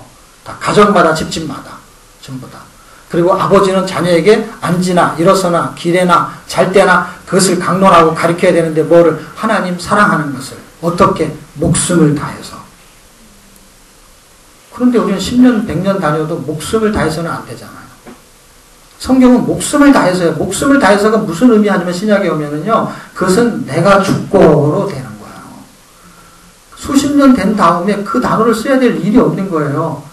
그게 그냥 아장아장 걷는 아이도 그 말 복음이 들어가면은 복음은 나를 죽이는 게 복음이에요. 그리고 예수로 사는 게 그 새로운 생명으로 살게 하는 거. 그러니까 나의 옛사람을 죽이는 게 복음이라니까요. 죽였기 때문에 내가 새로 살아난 거니까요. 그러니까 나는 죽었고 예수가 사는 게 복음이에요. 복음의 완전성이에요. 그거에 대한 공부는 1년이면 끝난다 이 말이에요. 그럼 1년 이후서부터는 복음을 다시 설명한 게 아니고 사실은 그런 삶에 대한 이야기니까 11장부터는 삶에 대한 이야기가 25장까지 나오는 거예요. 그런데 그들이 25장 가는 25장 끄트머리에 무슨 사건이 생기냐면은 발람이 등장하면서 그가 발락에게 꾀임을 줘가지고 내가 겉으로는 축복을 했지만 하나님이 하도 나를 축복 안 하면 가만 안 놔둘 것 같아서 나귀 새끼를 통해서도 막 말을 시키고 막 해서 막 놀래 자빠지게 할 정도니까. 그래서 내가 축복을 했지만 사실은 속으로는 저주를 했는데 어떻게 해요? 드러내놓고 할 수 없으니까 속임수를 써야 되니까 그게 꼬임이고 꾀임이라고 해요. 성경도 그렇게 말해요. 그게 사탄의 괴계인 거예요. 속임수를 써가지고 어떻게 해요? 우상숭배하고 음행하게 하죠. 이것이 어디까지 가요? 요한계시록까지 가죠. 요한계시록에 7교회에 요 내용이 나와요. 발람의 이야기가 나온단 말이에요. 이세벨의 이야기가 나온 거예요. 이게 지금 광야 시대의 이야기는요. 지금 우리의 현 교회 생활을 설명하는 것이고 그것은 세상이 종말할 때까지 계속 연결되어지는 이야기예요. 이것에서 속전이 지불될 때 탈취했다라는 단어를 썼죠. 이들한테 빼앗긴 거를 찾아오는 걸 탈취해요. 누구한테 빼앗긴 건 줄 아세요? 그 사람들한테 빼앗긴 거예요. 25장에 그들이 우상숭배로 한번 온역, 여기는 온역이라고 안 써요. 전염병, 그렇죠. 근데 전자가 빠지고 연병이라고 써있죠. 그렇죠. 연병에 걸려가지고 많은 사람들이 죽어요. 24,000명이 죽었다고 나오고 바울은 23,000명이라고 쓰고 있어요. 거의 같은 수를 쓰고 있어요. 같은 이야기 그러니까. 그런데 그 온역으로 사람들이 죽은 거와 똑같은 거예요. 그게 연병이니까, 전염병이니까, 질병이에요. 근데 그 우상숭배로 인해서 그게 발생이 돼요. 그것을 통해 가지고 그 사건이 지나고 31장에 와가지고 속전을 지불하죠. 그 속전이 누구한테 탈취한 거냐면은 25장에서 그들을 세상에서 하나님의 백성들이 믿음으로 살지 못하게 꼬임에 빠진 사람들. 그래서 실제 구원은 받았는데 사는 거는 십자가의 원수로 살고 그리고 예수 안 믿는 사람하고 비슷한 삶을 살고 해서 내 생명의 값어치로 살지 못하고 옛사람으로 계속 사는 사람도 있죠. 그게 빼앗긴 거예요. 존재는 분명히 하나님의 자녀인데 그들이 꾀임에 빠져갖고 우상숭배하고 탐심 그리고 음행하고 하는 거에 그냥 빠졌어요. 세상의 쾌락에 빠져버렸어요. 세상 쫙 하고 살아요. 똑같아요, 우리하고. 그런데 그들을 31장에 가서 그들을 하나님이 미디안 사람들이라고 그러죠. 그들을 치고 그들에게 탈취한 것을 속전으로 내잖아요. 우리의 빼앗긴 생명. 이미 구원받은 이 생명의 값어치로 못 사는 거를 다시 찾아오게 되는 것이죠. 그래서 생명값으로 살게 하는 속전으로 반복적으로 민수기 31장에 등장하게 되는 것입니다. 자, 민수기의 목적은 이제 1년이라는 시간을 통해서 이제 출발했어요. 출발해서 38년 동안의 광야 생활이 현대 교회 생활이고 우리의 신앙 생활이에요. 여기에서 하나님이 원하시는 게 무엇인지를 여기서 찾아내는 거예요. 원망하고 분하고 비판할 일이 세상에 살면은 있어요. 그렇잖아요. 있잖아요. 내가 아무리 잘해도 있잖아요. 그럴 때 피할 길이 있냐 없냐 할 때 피할 길이 있는데 그 피할 길이 내가 길이요 진리요 피할 길이 예수님이라는 거예요. 피할 길. 요거에서 피할 길이라는 건 예수님이에요. 그러니까 이 피할 길은 어떤 길이냐면요. 다른 길을 말하는 게 아니고요. 그걸 뚫고 가는 길을 말하는 거예요. 원망, 불만인 것에 있는 사람을 안 만나고 사는 게 아니고 그 사람하고 만나요. 여러분 내일 모레면은 그런 사람 만날 거잖아. 그 사람이 만나러 오던가 아니면 가던가. 1년에 몇 번은 그런 시험을 줘요, 하나님. 광야 생활에. 이상하게 그냥 단체적으로 시험을 줘요, 하나님. 민족의 무슨 대이동. 그럼 민족의 대이동이 이거 하러 가는 대이동이잖아. 근데 그 길로 가잖아요. 어디로 가요? 무슨 경부고속도로. 그러면은 그렇게 가는 사람들이 다 경부고속도로만 가는 건 아니지만 그 길로 가야 될 사람이 있잖아요. 근데 가잖아요. 어떻게 해요? 10시간이든 20시간이든 가잖아요. 뚫고 가는 거예요. 시험과 고난이 있는 다른 길로 가는 게 아니라 여기서 말하는 그 예수님이 피할 길인데 그 길은 세상을 뚫고 가는 거거든요. 원망, 분함, 비판할 일, 그런 일들을 뚫고 가는데 그게 길이에요. 그 예수 그리스도. 그리고 뭐가 기회냐면요. 이런 일이 있을 때 기회인 거예요. 내일 시험이에요. 오늘 공부한 사람에게는요. 우등할 수 있는 기회가 되는 거예요. 그런데 공부를 아무리 많이 했는데 내일 시험이라는 게 없어요. 그러면 기회가 있어요, 없어요? 없어요. 시험이 없는데 무슨 기회예요? 그런데 이 세상은요, 그냥 누가 문제를 내는지 맨날 시험 문제를 내요. 아니, 학교는 언제 시험 문제 낸다고 말도 하는데 여기는 그냥 예고도 없이 시험 문제가 나와요. 교회 가도 시험 문제를 내고요. 그래서 시험이라는 게 다른 각도로 해석하면 보세요. 길도 다른 각도로 해석해야 된다는 게 뭐냐면 다른 길이 아니고 뚫고 가는 길을 말하는 거예요. 세상에 살게 했으니까 뚫고 가는 길을 설명한 거지. 안 그러면 다른 세계에서 살게 하셔야지, 하나님이. 처음부터 천국에 가게 하든가.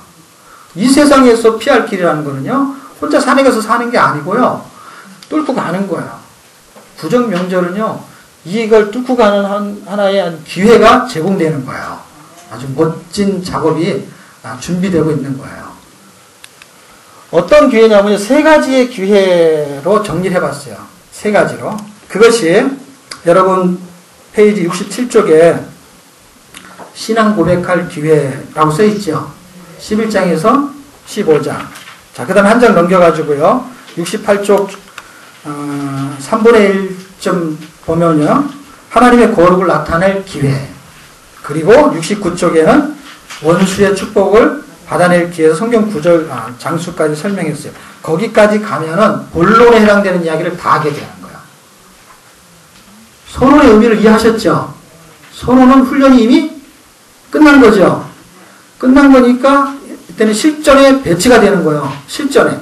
지금 실전에서가 기회가 된다는 거예요. 기회. 그러니까 이 기회를 놓치지 마시기를 축복합니다.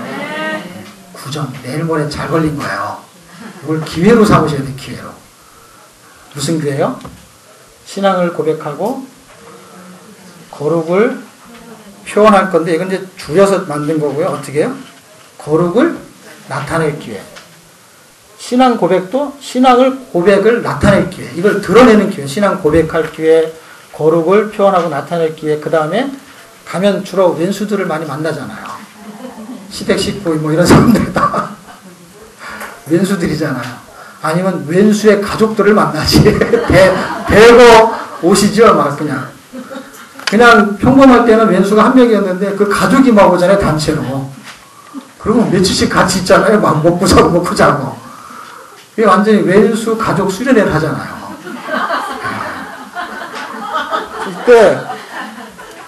이때 신앙을 고백하고 거룩을 표현할 수 있는 방법을 지금 민수기가 설명해 주고 있거든요. 민수기가 설명해 주는 것이 우리가 죽을 때까지 사는 38년이라는 게 무슨 뜻이냐면요. 하나님의 백성이 됐어요. 죽을 때까지를 말하는 거예요.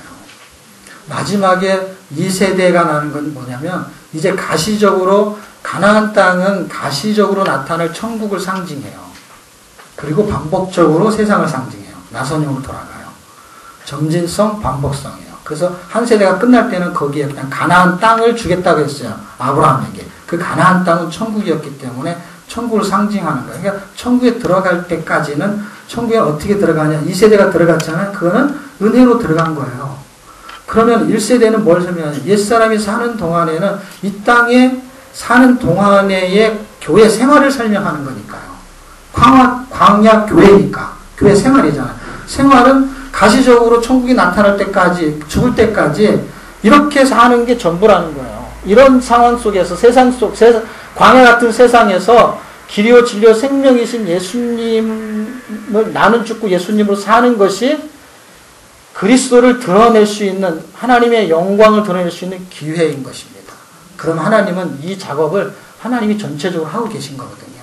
고린도서 10장 우리가 11절을 읽었지만 31절을 보시면 너희가 먹든지 마시든지 무엇을 하든지 하나님의 영광을 위해서 하라라고 기록하고 있거든요. 그런데 그 이야기가 고린도전서 1장 1절부터 출발이 이 광야 생활의 40년을 기록하면서 쓴 거예요.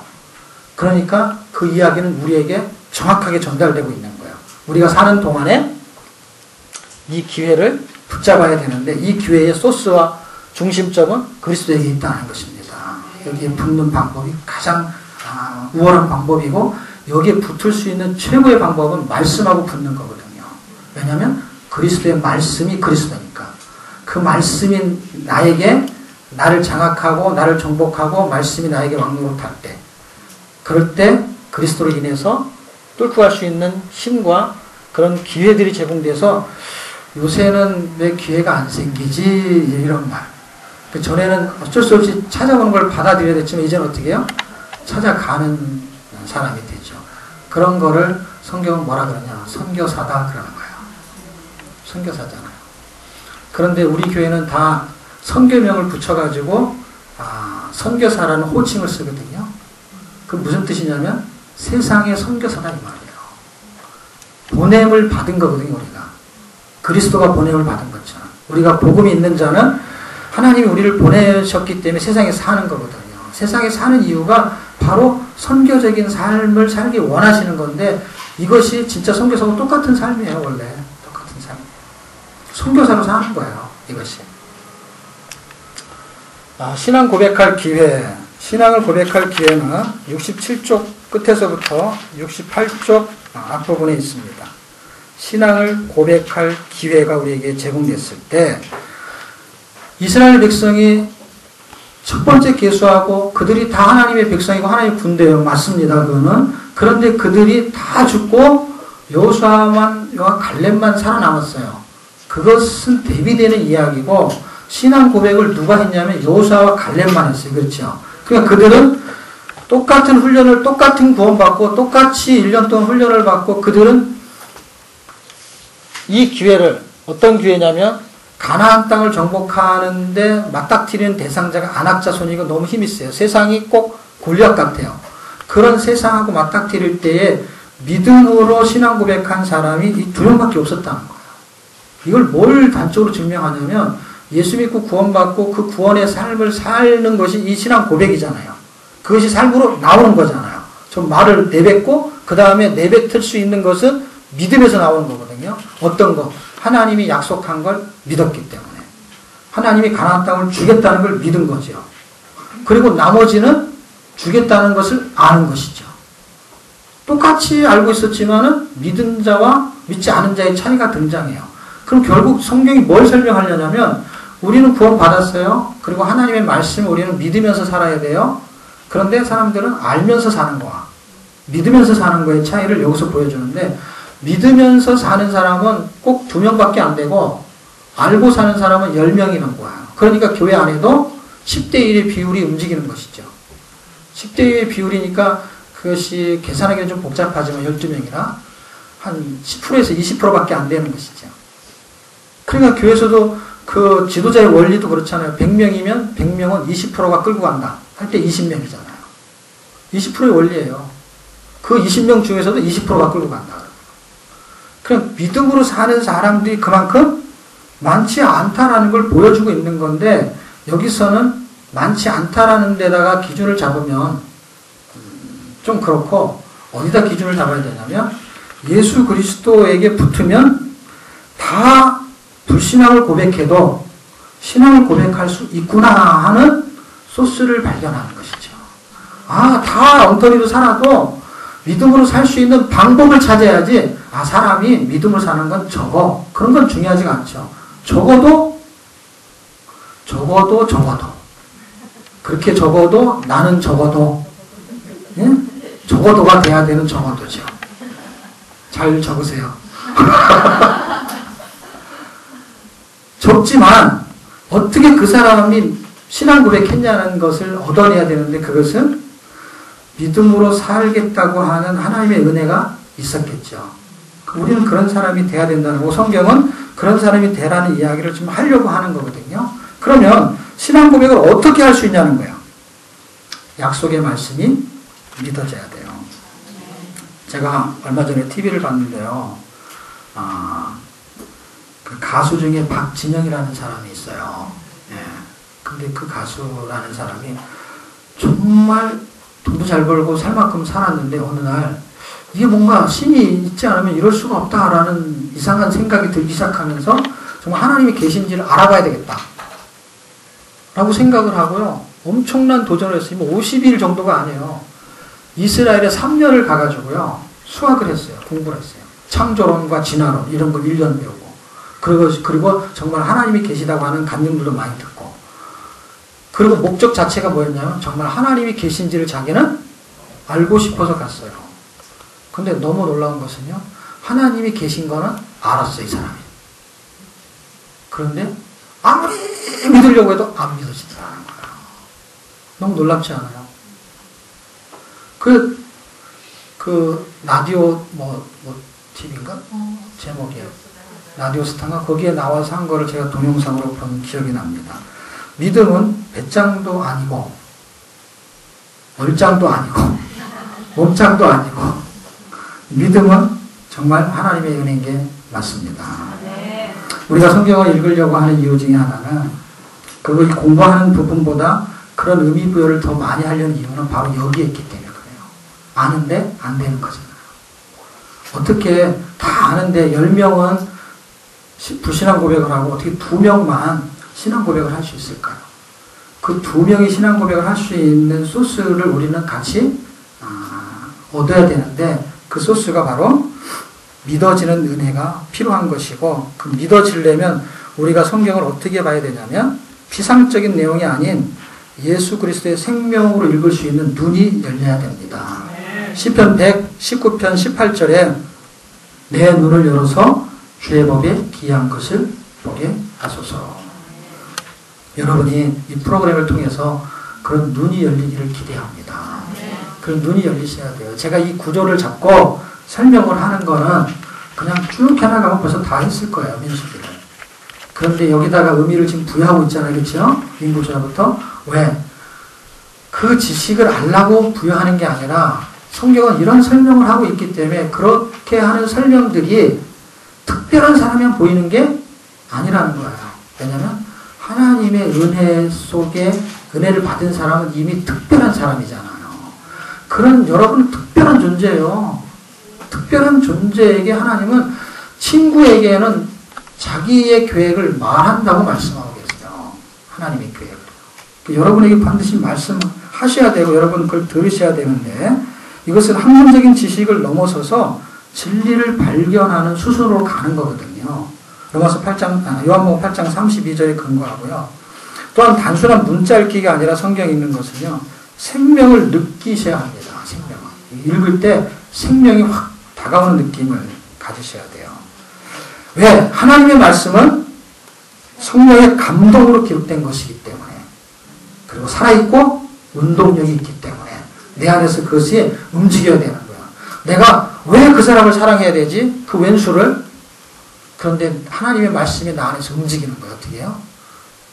용서하고 사랑하죠. 너는 여호와의 군대에서도요, 그 막 용맹한 사람을 용사라 그러잖아요. 용사. 용서하는 사람이 용사잖아요. 용사가 되십시오. 이 구정 때. 구정의 용사가 되지 말고. 용서와 사랑의 용사. 믿어지지 않는 이유들이 몇 가지 있기는 해요. 그러나 일단은 신앙 고백은 믿어져야 되고 그런 은혜가 여러분에게 흘러가기를 축복합니다. 자, 두 번째가요. 두 번째 기회가 신앙 고백할 기회의 내용들입니다. 신앙을 고백하는 내용들이 여호수아가 갈렙, 다윗 이런 사람들이 신앙 고백했어요. 그들이 세상을 이기는 기회로 움직였어요. 신앙 고백이. 세상을 이겨요. 옛사람을 버리는 기회예요. 옛사람의 성품이죠. 원망, 탐욕, 비방, 불신, 자만, 불소, 혈기, 우상 숭배, 음해 이것이 민수기에서 벌어진 내용들입니다. 경계의 거울들이요. 그리고 신앙 고백은 어떤 상태에서 나오냐면 그리스도가 내게 주인된 성령이 충만한 상태. 성령이 충만한 상태가 아니면 신앙 고백이 잘 안 나옵니다. 성령 충만한 것은 그리스도가 주인된 상태를 말합니다. 이 상태를 유지하라는 훈련하는 것이죠. 광야 생활이 훈련이죠. 이미 배운 거를 삶으로 살아내는 거잖아요. 그러니까 이번 구정이 안 되면 다음 구정이 또 있잖아. 근데 이것이 훈련이고 그걸 살아내려고 하지 않으면요. 그건 너무너무 힘든 거지만 이게 기회면 어떻게 되는 줄 아세요? 내가 이번에 실패했지만 내가 다음에는 내가 한번 해보겠다. 이렇게 되는 거예요. 완전히 달라져요. 하나님의 거룩을 나타낼 기회. 무리바 사건이 있었거든요. 기회, 시험이 있어야만이 반드시 내가 공부한 실력을 드러낼 수 있잖아요. 기회들이 오는 것을요, 포기하지 마십시오. 여러분, 어떤 사람이 실패자가 되는지에 대한 그 이야기 중에 이런 게 있더라고요. 실패자는요, 성공을 두려워한대요. 그런데 성공자는 실패를 두려워하지 않는 거예요. 그러니까 이번 규정이 엄청난 기회가 되는 것이죠. 하나님의 거룩을 나타낼 기회. 기도하고 싸우는 용사가 되는 거죠. 자, 하나님의 거룩을 나타낼 기회에서는요. 옛사람이 죽고 새사람이니까 죽어야 되는 것이죠. 죽어야 돼요. 근데 꼭 바보처럼 죽지 마시고 멋있게 죽으시길 축복합니다. 맨날 바보처럼 죽어가지고 막 원망하고 집에 와서도 죽고 막 자기도 나는 죽어야 되는데 해가지고 너무 비참해 그죠. 예수 믿는데. 죽어야 되는데 살았다 그러면서 막 머리를 쳐가면서 그러지 말고 좀 멋있게 이수신 장군처럼 좀 죽으세요. 나의 죽음을 적에게 하지. 죽었지만 살아있는 것처럼. 멋있는 죽음. 원수의 축복을 받아낼 기회. 이제 22장서부터 이제 무슨 이야기냐면, 모압 지역으로 가게 되고, 모압 지역에 도착했을 때 발락이 큰일 났어요. 미디안 그 지역을 담당하고 있는 발락이 딱 볼 때, 이야, 그 이 백성이 엄청 대단한 백성이 막 몰려오는 거예요. 저들을 힘으로는 절대 이길 수 없고, 이 사탄의 전략이 등장하는. 사탄의 전략이 두 가지예요. 하나는 힘으로 대적하는 거고요. 하나는 내부적으로 지혜를 써가지고 그 안에 생각으로 무너뜨리는 거예요. 두 가지 방식을 씁니다. 그 두 가지 방식 중에 첫 번째 방식은 이미 당해낼 수 없다는 것을 확인했어요. 그리고 나서 모압 땅에 올 정도면은 지금 여길 막아서던 나라의 사람들이 있었잖아요. 혹시 기억하는 사람도 있어요? 바산하고 기억해요? 그런 나라들이 벌써 다 죽어 나갔잖아요. 그러니까 발락이 생각할 때는 이거 싸워갖고는 못 이기겠다 생각을 딱 하고 발람이라는 사람을 데리고 와가지고 말로서 저주를 해라. 저주를 하고 그리고 그들은 꾀임에 빠지게 하는데 이 작전이 성공해요. 첫 번째에서는요. 그 작전이 실패하는 것처럼 나타나요. 실패하는 건 뭐냐면 저주하라고 돈 주고 사왔는데 이놈이 막 자꾸 축복을 하는 거야. 그러니까 그만하고 이제 가라고 하는데도 계속 하는 거야. 막 이제 하지 말라고 하는데도 하나님이 시켜갖고 계속해요. 그래서 축복을 계속해서 실패하는 것처럼 나타났어요. 그런데 이들의 전략이 뭐냐면요. 꾀임에 빠지게 하는 거예요. 그게 25장에 가면은 바알브올에 부속되어가지고 음행과 술수에 빠지는데 그게 꾀임에 빠졌다라고 기록하고 있습니다. 그 부분을 31장 16절에 보시면 알 수 있습니다. 그 원수를 갚아요. 31장에. 그 원수를 갚는 게 25장 이거에 원수를 갚는 거예요.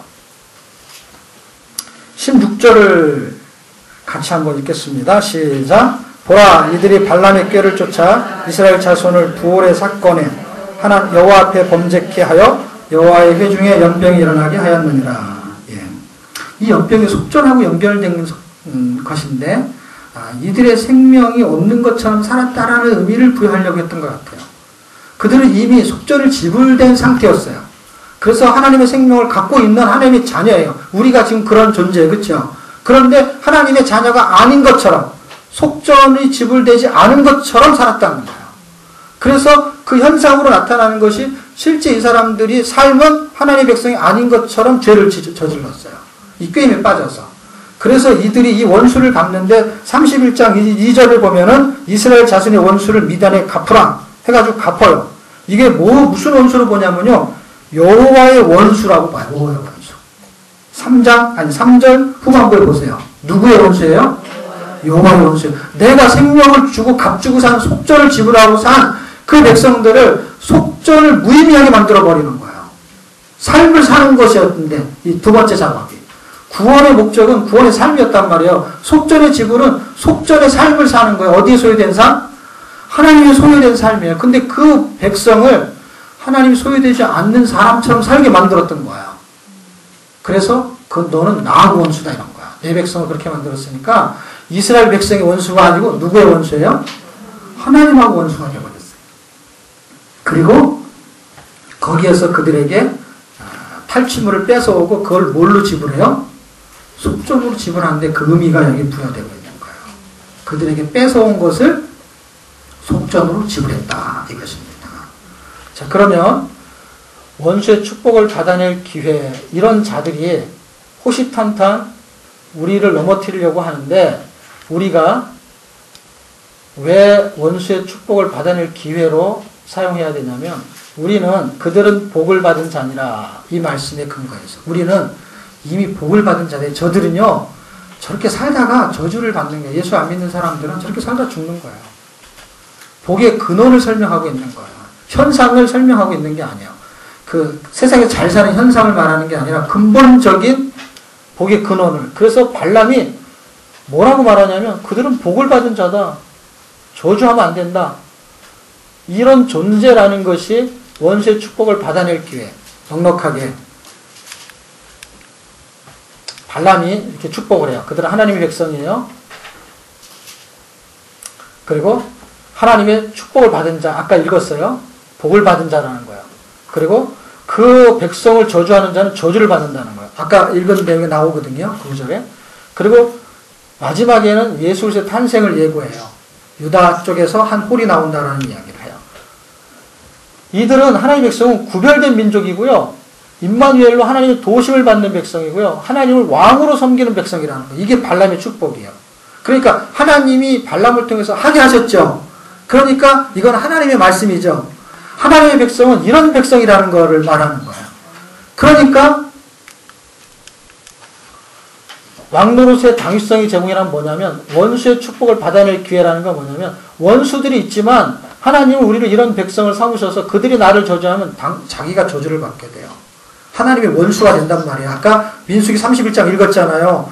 그럼 내 원수가 아니고 하나님의 원수인 거예요. 그러니까 하나님이 가만 놔두지 않는 거예요. 그러니까 원수가 나를 계속해서 힘들게 하도 우리는 어떻게 하기만 하면 되냐면 그냥 사랑하고 축복하면은 그들이 우리를 축복할 수밖에 하나님 만드신단 말이에요.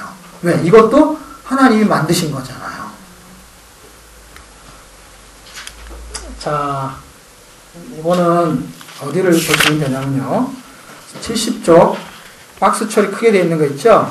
그 부분을 요약해 놓은 거예요. 요약해 놓은 거라서 그 당시에 가나안 정복이 지금 우리는 세상의 문화를 정복해야 될 위치에 있다라는 거예요. 우리가 사는 동안의 이야기고요. 이것은 불순종의 독소를 제거해요. 그래서 불순종의 내용들을 드러내게 하는 거예요. 내가 어떨 때 원망하는지가 탁 나타나잖아요. 그렇죠? 그럼 내가 그런 존재라는 거예요. 그걸 보면서 그런 불순종들이 언제 나타나냐면 나를 가만 놔둬보세요. 신경질 낼 일이 없잖아요. 신경질 나게 만들 때 내가 이럴 때 내가 약하구나 하는 것이 드러나죠. 그런 독소들이 그때 빠지는 거죠. 그러니까 그거는 좋게 해석하면 이런 거예요. 불순종이 빠져나가는 시간이 또 필요합니다. 열내고 화내고 막 들었다 놨다 다 한 번씩 해야 내가 그런 존재지. 그리고 그런 독소들이 빠져나가는 과정도 광야 생활이에요. 광야 생활이니까 다 빼내야 되는 것이죠. 왕같은 제사장으로 이런 삶을 살기를 원하시는 겁니다. 이런 과정을 한번 거쳐야 되고요. 독소들을 제거하고 그 다음에 새로운 문화 속에 살게 되는 것이죠. 자, 신세대 정비는 17일 26장에서 36장의 이야기거든요. 그 이야기가 이제 결론 어떻게 끝나냐면 광야 40년이 인생 한 세대를 40년을 보면 내가 사는 동안에 불순종의 독소는 제거하고 순종하는 거룩한 준비를 하는 것입니다. 그 그리스도가 임마누엘 될 때 이 일이 발생해요. 사실은요. 그걸 의지하고 의존할 때. 순종의 길은 내가 죽고 예수로 사는 거고요. 신명기의 내용을 요약한 거예요. 1장에서 4장까지는 과거에 대한 이야기고요. 5장에서 28장까지 현재 율법이고요. 그 다음 29장에서 30장 미래에 대한 설교인데 이것이 이제 새 언약을 설명하고 있어요. 민수기 30장에 36장에는 그 레위가 살게 될 48개 성읍을 제비를 미리 뽑아요. 지금 신명기 지나가고 여호수아 가야 땅을 정복하잖아요. 그런데 민수기 이 끄트머리가 신명기하고 맞닥뜨리는 곳이거든요. 그러니까 이때 무슨 작업을 해놓냐면은 땅을 정복하지도 아직 않았지만 정복이 된 거나 마찬가지예요. 왜냐하면 하나님 말씀이 그냥 믿어지면은. 그러니까 이제는 땅만 정하면 되는 거야. 아직 가지도 않았는데. 근데 이것이 근데 이루어지죠. 그렇죠?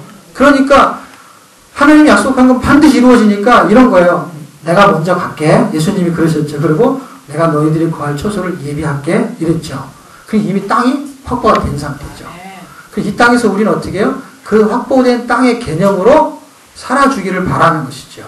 이미 땅을 정복한 개념에서 움직인다니까요. 소유권을 주장할 수 없는 게 뭐냐면 땅은 제비 뽑았어요. 제비를. 그래서 소유권을 주장할 수 없다 이 말은 뭐냐면 하나님이 은혜로 주신 땅인 거예요. 구원받아서 가는 땅을 말하는 거예요. 그것을 여기서 또 보여주는 거예요. 그 땅은 새하늘과 새 땅을 말하려는 모형이니까. 지금 말하는 이 땅은 새하늘 새 땅에 대한 모형을 말하는 거란 말이에요. 그래서 이 이야기를 하고 있는 것이고 레위 지파에게 그 땅을 준다는 것은 레위 지파는 정복 자체를 또 하지도 않아요. 레위 지파는요 땅을 차지하지도 않는다 이 말이에요. 그리고 정복하는 그 군사들이 가요. 그렇죠? 군사들이 가서 땅을 차지해 놓으면은 거기에 흩어져 살아요. 그러니까 모든 땅에 가서 살아요. 예를 들면 유다지파 그럼 유다지파 땅이 있어요. 근데 레위는요 유다지파 땅에서 살고요. 베냐민지파 땅에서 살고요. 12지파 땅에 다 돌아다니면서 살아요. 정복된 땅에서 살게요. 땅 정복은 자기들이 하지도 않아요. 그렇죠? 다른 사람이 해놓고 그 땅에 가서 살아요. 이게 다 똑같은 얘기예요. 그 레위 지파를 지금 레위가 살게 땅을 설명하고 있어요. 성도가 천국성을 미리 제비 뽑았다는 게 뭐냐면 이미 예수 그리스도가 제비 뽑은 것처럼 우리가 살아야 될 땅을 예비하신다고 성경에 말씀했고 그렇게 진행하고 계세요. 그리고 우리는 그 땅에 그리스도의 말씀으로 살기만 하면 되는데 그 땅이 지금 예수 그리스도의 땅이죠. 내 마음의 땅이죠. 지금 그렇게 살기를 성경이 원하고 있는 것이죠. 성도는 제비 뽑은 예수 그리스도 땅에서 사는 것이죠. 네. 광야시대 핵심 정리는 어디에 나오냐면 홈페이지 96과 97쪽에 나오거든요. 여기 써있죠? 네, 거기를 참고해 보시면은 40년 하나님의 주권 믿음 순종에서 약간 요약을 해놓은 것입니다. 보시면 되고요. 광해시대 성경 중에 신명기를 봐야 되는데 신명기는 90쪽에서요 95쪽까지 있겠네요. 그러면 95쪽까지거든요. 그 부분은 구정 때 좀 읽어보세요. 읽어보시고 이렇게 요약을 할 수 있거든요. 이렇게 민수기가 이제 몸통, 신명기가 꼬리, 이렇게 이제 머리, 이게 이제 모세오경이고 이 모세오경 전체가 성경을 끌고 가거든요. 행복의 기준은 하나님을 사랑하는 걸로 신명기가 끝납니다. 신명기의 초점을 이렇게 정리를 해놨고요. 이게 아까 1장에서 4장, 그 다음에 5장에서 28장, 29장에서 34장 이렇게 요약을 해놓은 거고요.